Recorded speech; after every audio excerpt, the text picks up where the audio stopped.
Hi, I'm Sarah Lacy. Welcome to TechCrunch TV. My guest today is Brian Gray, who is the CEO of one of the biggest, most successful blogs you may have never heard of, Bleacher Report. Hi, Brian. Thanks for joining us. Hi, thanks for having me. Tell us a little bit about Bleacher Report and give us some jaw-dropping numbers. Yeah, so we came out of a huge January.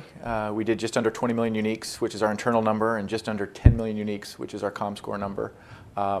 So you're about double TechCrunch, just to have, for people to have reference. Yeah, and it's been a pretty rapid growth. So to give you some more context, about a year ago, January of last year, those numbers were about 6 million on our internal number and about 3 million on ComScore. About 550 million page views this year versus 60 million page views last year. So we're seeing great growth. And we're really excited about our model and what we're building. So what's driven that big of a spike? Because this isn't a brand new site. I mean, you guys have been around for several years. Yeah, and I think it's probably worth giving a little context about Bleacher Report and kind of what the company does and how we've gotten here. I think what's been interesting is it has taken a couple years, but the company started with a premise around the notion that the consumer has a voracious appetite for sports, and it's hard to find a lot of content around sports. So there was a real consumer need and a consumer demand that was not being served. Particularly if you follow things that aren't the Yankees, exactly. the Red Sox. The Memphis Grizzlies. Right. A team Or probably the near and dear to your Oakland heart. A's, Or which the like, Oakland I A's. can barely find coverage Great about. example. So unmet consumer demand and need, coupled with the fact that there's thousands, millions of sports fans that see all the same games, see the press conferences, have really insightful perspective, and are passionate about wanting to have their voice heard. And so you take that dynamic and you couple it with this consumer demand that wasn't being met, and you get Bleacher Report. And so in the early days, that was how the platform kind of spun up, a lot of contributors coming onto the platform. And over time, the company's gotten really smart about getting more homed into that consumer demand and understanding at any point in time, what is it that are people looking for? Whether it's news-driven, whether it's team-driven, topic-driven. We're very focused around teams and topics that matter to people, that people are passionate about. And taking those demand analytics and making those available to our contributors and just helping them produce more efficient, smart, directed content. And so that dynamic is from our perspective, what we've seen really drive the growth, because we're able to deliver a lot of high quality content in a very targeted way based on what people are looking for. And I think we've seen that kind of flywheel really start to kick in this last 12 to 18 months. So let's talk about the contributor model a little bit, because you guys are definitely a very different model from TechCrunch. You're closer, I think, a little bit to something like Huffington Post, but still very different from that. How much of an editorial team do you have on staff? How many contributors do you have? How do you pick the contributors? Sure. So we have about 4,000 active contributors on Bleacher Report. To get onto Bleacher Report, you have to actually apply. You have to submit a writing sample. We have a very high standard around the percentage of people that we do accept. And it's all clearly on Bleacher Report, and people can see kind of the messaging around what we're looking for and the kind of standards there. Most of our full-time team is then focused on, again, kind of managing how we get information out to those contributors to help direct them in terms of what they produce and by how information, smart. like you guys basically serve a little bit like an editorial assistant to them. You give them stats, you send them information, like kind of story ideas, what's hot. Yeah. We try and kind of create these content budgets and drive what they might want to write about based on information that we glean from various signals, whether it's search, social media, our own site, and our own internal analytics around what people do on our site and what they're looking for. Package that up and then make it available on what we'd call the supply side out to those contributors. And so we're putting between 400 and 500 pieces of content on the site every day from that contributor base.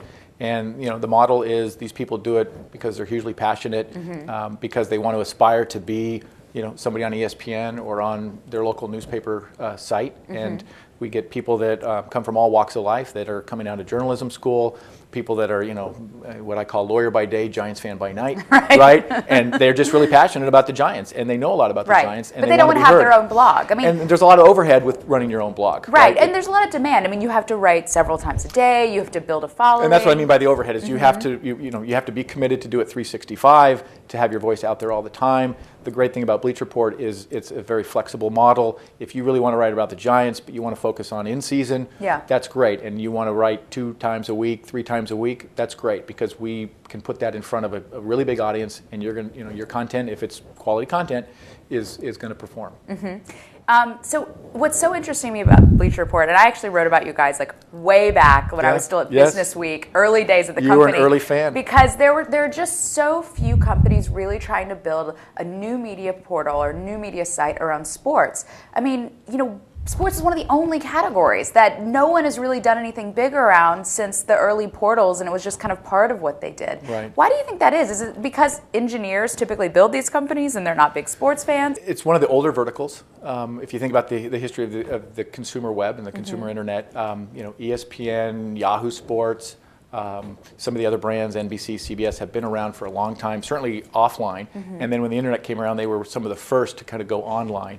And a lot of it was driven, and still is today, by more commodity data. So, the scores, the stats, an AP feed, packaging that up. Or like very transactional things like fantasy. Like fantasy, leagues right. And stuff. So kind of a very data-driven layer. And the amount of original content, and again, if you think about this voracious appetite that people have, the amount of original content that's really out there is fairly limited. And so again, it goes back to that consumer demand that Bleacher Report is helping to serve by creating a lot of content, whereas some of the more traditional sites, they have a more limited amount of content because they've got a finite number of writers that write a certain amount of time each week or each day, versus our model where, again, with 4,000 contributors and the scalability of being able to add to that number kind of at our desire, can produce more and more content. And to your point, can do that around not just the big teams, not just the Yankees and the Red Sox, where we'll have a lot of content as well, but can go down to the Oakland A's, to Texas Tech football, to the Memphis Grizzlies. And there's contributors that can produce content around those teams from a lot of different angles. And I think one of the other aspects that we focus a lot on is having a broader voice, right? A lot of the traditional publishers in the category tend to maybe focus a little bit more on the hardcore fan, and tend to focus a little bit more on the X's and O's, and what's a cover 2 defense, and why is this team going to win because of their lineup. And we have that, don't get me wrong, and we have contributors that will focus on that, but we also have contributors that will come at it with a different angle, something a little more entertaining, a little more lighthearted, that is more appealing to a broader base of those same fans. I mean, the example I use is when the Giants had the parade. It's a real eye-opener of how many fans are out there that just love aspects of Brian Wilson and the beard, right?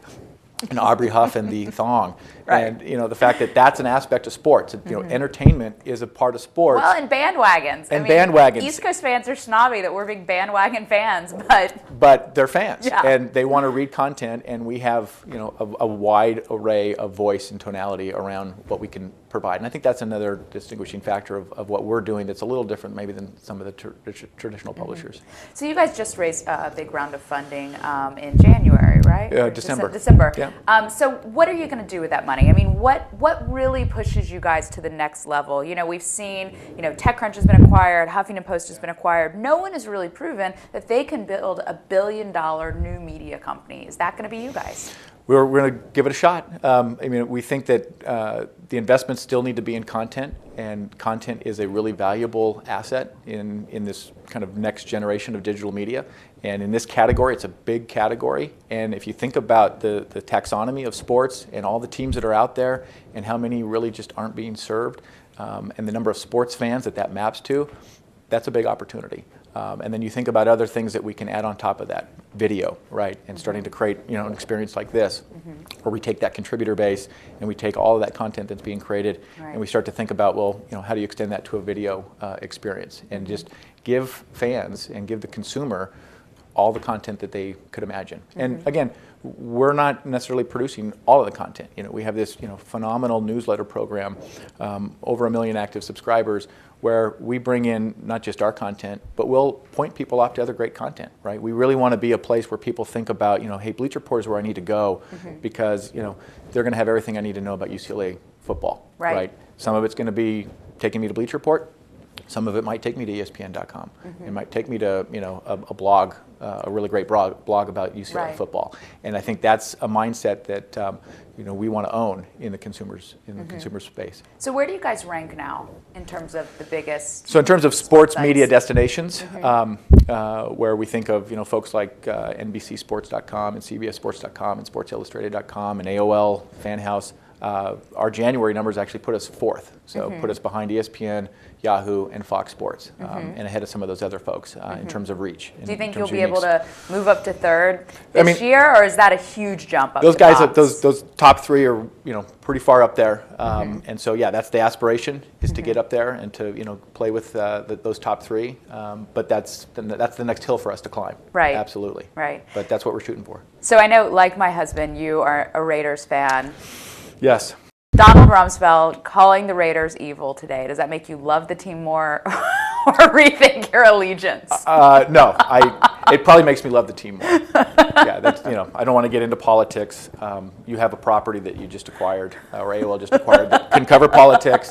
We're going to stick to sports. But I'm a diehard Raiders fan. I will not waver in my fandom, particularly in an office that is heavily 49ers fans. And so I know, it's hard here, I live that every day. We're A's fans and Raiders fans, and we live in San Francisco and work in San Francisco. Yeah, I'm still trying to figure that one out. I'm still trying to My figure that one out. husband grew up in L.A. He can't be a Giants fan. Was he a Raider fan? He was a Raider fan from the LA So he brought days. it back. Yeah. He came with the team back north. And we moved here in 2000 when the A's were just that amazing team with the big three, and we just fell in love with that team. So and that's what happens. We commute for baseball. That's what happens. I mean, that's the great thing about sports is people have multiple teams, right? They have the teams they kind of grew up with. They have the teams they kind of hooked up with in college, and they have the teams that like you, they now have an affinity for where they live. And so that ends up being 3, 4, or more teams. Right. And just imagine that opportunity for us to be able to satiate that desire for content across all those teams.